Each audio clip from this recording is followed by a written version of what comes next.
дей тұрғанмен өзін ол қазақ халқының алдында қарыздармын деп есептеген. Оған себеп те жоқ емес еді. Ғасырлар бойы қараша халық төбесіне көтерген хан ұрпақтары шен-шекпенге сатыла бастаған. Осыны анық аңғарған Алаш ардақтысы, тірі болсам хан баласында қазақтың хақысы бар еді.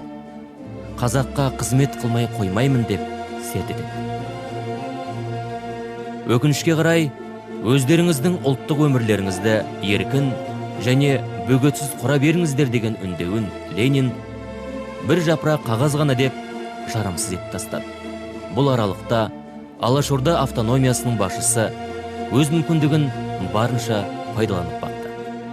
Мәселен, Әлихан Бөкейхан 1918 жылдың 11 маусымы күні шұғыл түрде қазақ халқы кеңес өкіметін еш уақытта мойындамаңдар және кеңес өкіметіне бағынбаңдар деп қатаң түрде нұсқау берді.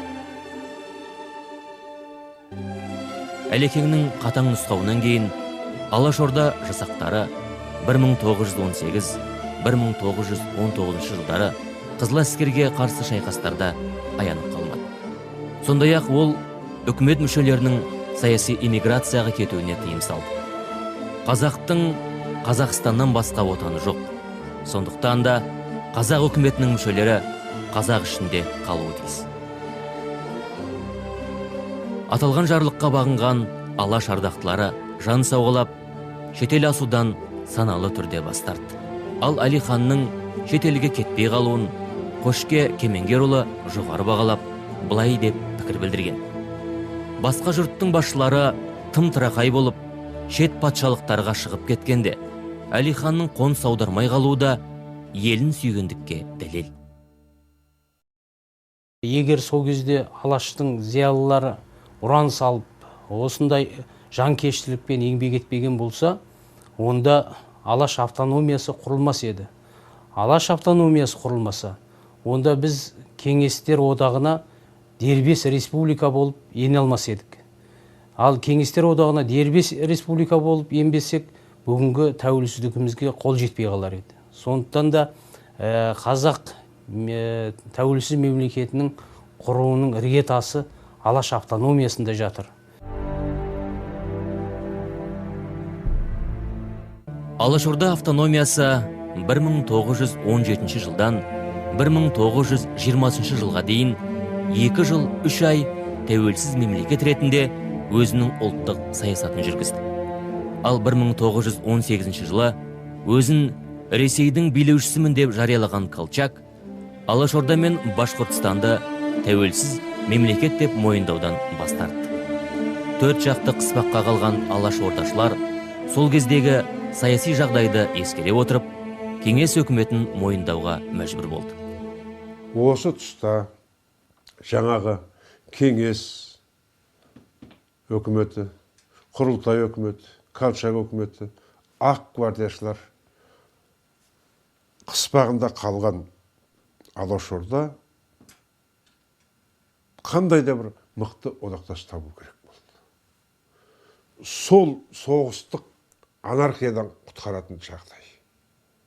Ол күш алып, бәрінде тас-талқан етіп жеңіп бара жатқан кеңес үкіметі. Ахмет Байтұрсынов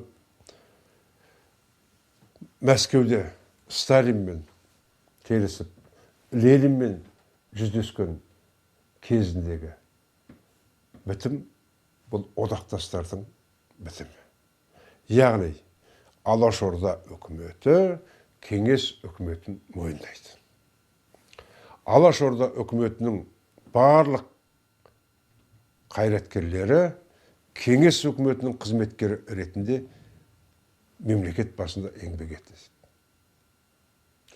Осы тұрғыда Лениннің жіберген жеделхаты бар. Соның нәтижесінде Алашорда үкіметі кеңес өкіметін мойындап, соның қарамағына көшеді. Бұл үлкен бір ұлттық шарасыздықтан туған, бірақ өз жөнін тапқан мемлекет. Әу баста большевиктер Әлихан Бөкейханға әртүрлі қызметтер ұсынып, оның саяси талаптарына көнуге мәжбүр болды. Осыны ұтымды пайдаланған Әлекең 1920 жылы қазақ шекарасын заң жүзінде айқындап алады. Сондай-ақ ол қазақ қожалықтарына қажет жер нормасын анықтау мақсатында профессор Швецов экспедициясы құрамына енеді. Жұмыс тобы қазақ еліне қоныс аударушыларға жарарлық артық жер жоқ екендігін ғылыми тұрғыдан тұжырымдап берді. Осылайша ол Голощекиннің жұмысқа әрекетіне бөгет болды. Мұндай ғылыми тұжырымдамаға ешкімде қарсы шыға алмаған. 1921, 1922, 1927 жылдары жер туралы заң қабылданатын кезде ең бірінші Әлихан Бөкейхановты тұтқынға қамайтын болған. Өзінің тергеушіге берген сұрағында, «Иә, тағы да жер туралы заң қабылдағалы жатырсыңдар-ау. Жер туралы заң қабылдайтын кезде мені түрмеге қамаушы едіңдер. Содан кейін Бутыркадан бастап Кремльден бірақ шығарушы едіңдер. Осы жолда соған бет алдыңдар-ау, әй бір жолғы ағындарын қатты көрінеді. Енді одан құтылудың жолы қалмаған шығар деген. Алаш ардақтысы 1927 жылдың 1 қазанынан бастап Мәскеуде ОГПУ органдарының қатаң бақылауында болды. Әлихан Бөкейхан арада 10 жыл өткенде 1937 жылдың 27 желтоқсан күні КСР жоғарғы соты әскери коллегиясының үкімі бойынша ату жазасына кесілді. Ол ақырғы сөзінде өкініп, өзіне кешірім жасауды өтінген жоқ. Бар болғаны, мен кеңес үкіметін жақтырмадым, бірақ мойындадым деді.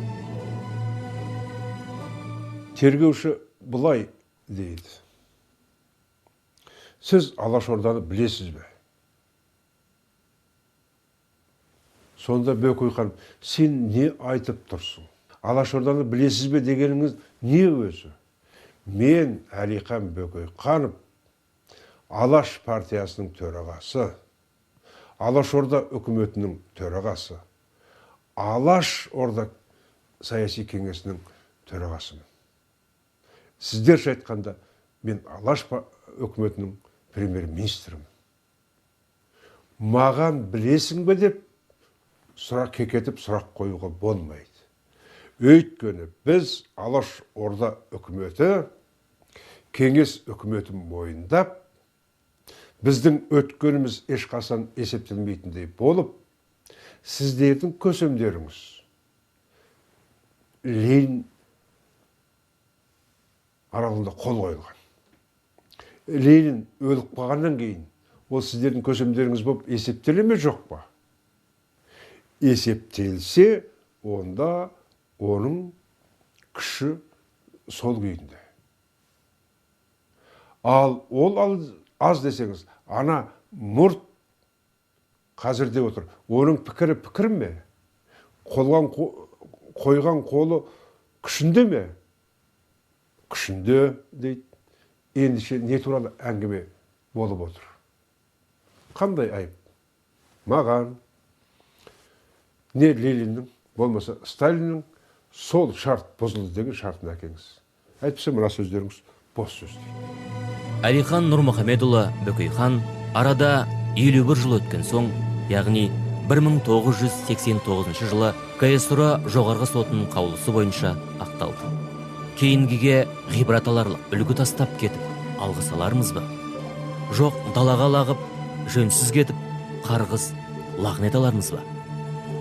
Кеудесінде көзі бар адам көп ойланарлық жұмыс. Көзі тірі кезінде аты аңызға айналып, Голощекиннің өзі кәрі көсем деп атаған Әлихан Бөкейханды бүгінде иісі қаза сағынып жүр. Оның орны әлі күнге дейін ойсырап тұрғаны анық.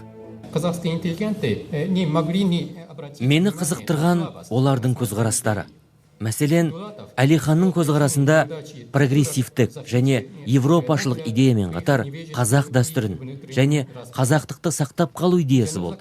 Сондай-ақ ол модернизациялық және кәсіби көзқарастарға да бай болды. Маған осы қатты ұнады.